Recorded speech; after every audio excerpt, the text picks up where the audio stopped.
Sometimes we approach these questions in life like as if it's an either or, like there's no grey in the middle. And today I want to talk to you about balance and my thoughts on balance and what it means to our second stage of Endures to navigate. So I'm Suzanne Rath and you're listening to Endures for your daily dose of endurance, leadership and life lessons. And I am in Sydney. I'm in this lovely Airbnb, and if you're watching the video, you actually won't be able to see it, but I can see the Harbour Bridge from my window. But what I have been doing since I arrived is preparing to run a really, really long way tomorrow.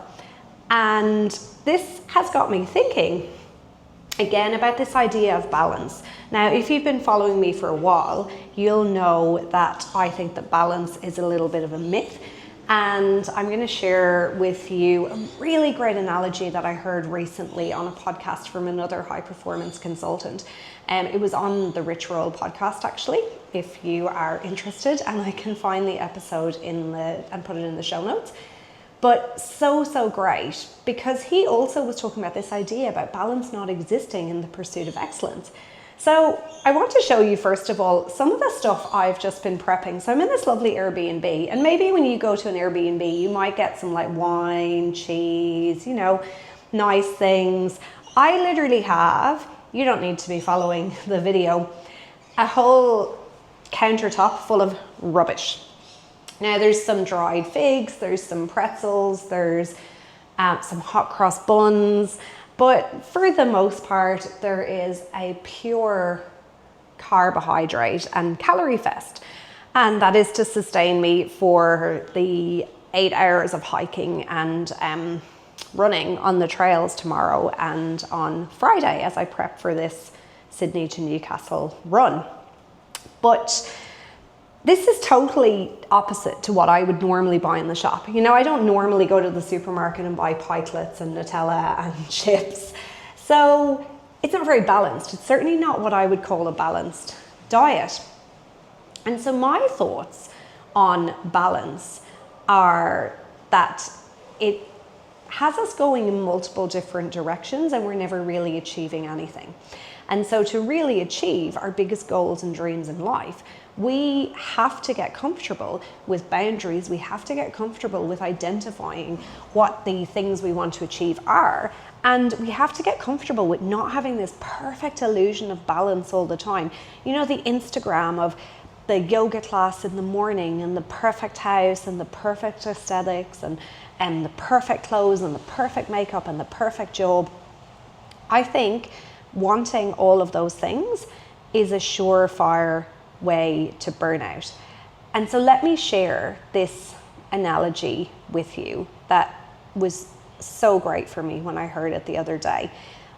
He talks about different rooms in your house, and most of us in our houses, we probably don't have all the lights on in all the rooms at all the one time, right? And so he says, if you're, say, training for an Ironman or, you want a big work promotion or you're starting a business, that might be the room in your house that you spend the most time in, right? The lights are on there.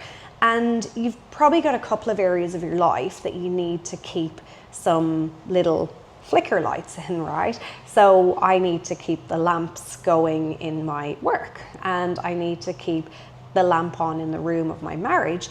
But there's multiple other rooms, like late night socializing and big work projects and taking on more things than what I need to over the next few weeks, that the lights are just out in those rooms, and that's fine. And so he talks about when you look at people's lives in a very small sense, often people will talk about these major things in their lives. And, the things that they remember, sometimes these big things, right? Like whether it's a big achievement or a big loss or whatever it might be. And in that really small macro sense, people's lives aren't in balance at those times. But when you actually zoom out, we have times of our lives where we're dedicating more time to our work. We're dedicating more time to our training. And I call it chapters in my life, right? And for this to be sustainable for me, I need to adopt the whole part of Endures. So it's not just about the binary, the drive, the grind, the hustle, the go, but it's about the other side of the self-compassion. And those two things, often in popular culture, we have people on Instagram that are either hustle, hustle, hustle, go, go, go, or we have people who are self-compassion, the world is so hard. And really we need to have a blend between the two to thrive and perform sustainably. We have a similar thing in the coaching land, right? Where we have this gap often between business and leadership, right? And leadership is seen as the soft skills and business is seen as strategy. How do we blend those things together to get optimal results? And so I hope this has caused you to reflect on maybe some areas in your life where there's not a binary this or that option, and where you might be striving for this unattainable version of balance that you can just be a little bit more compassionate to yourself. I will get back to prepping all of my rubbish for my run hike tomorrow, and I will update you then. See you.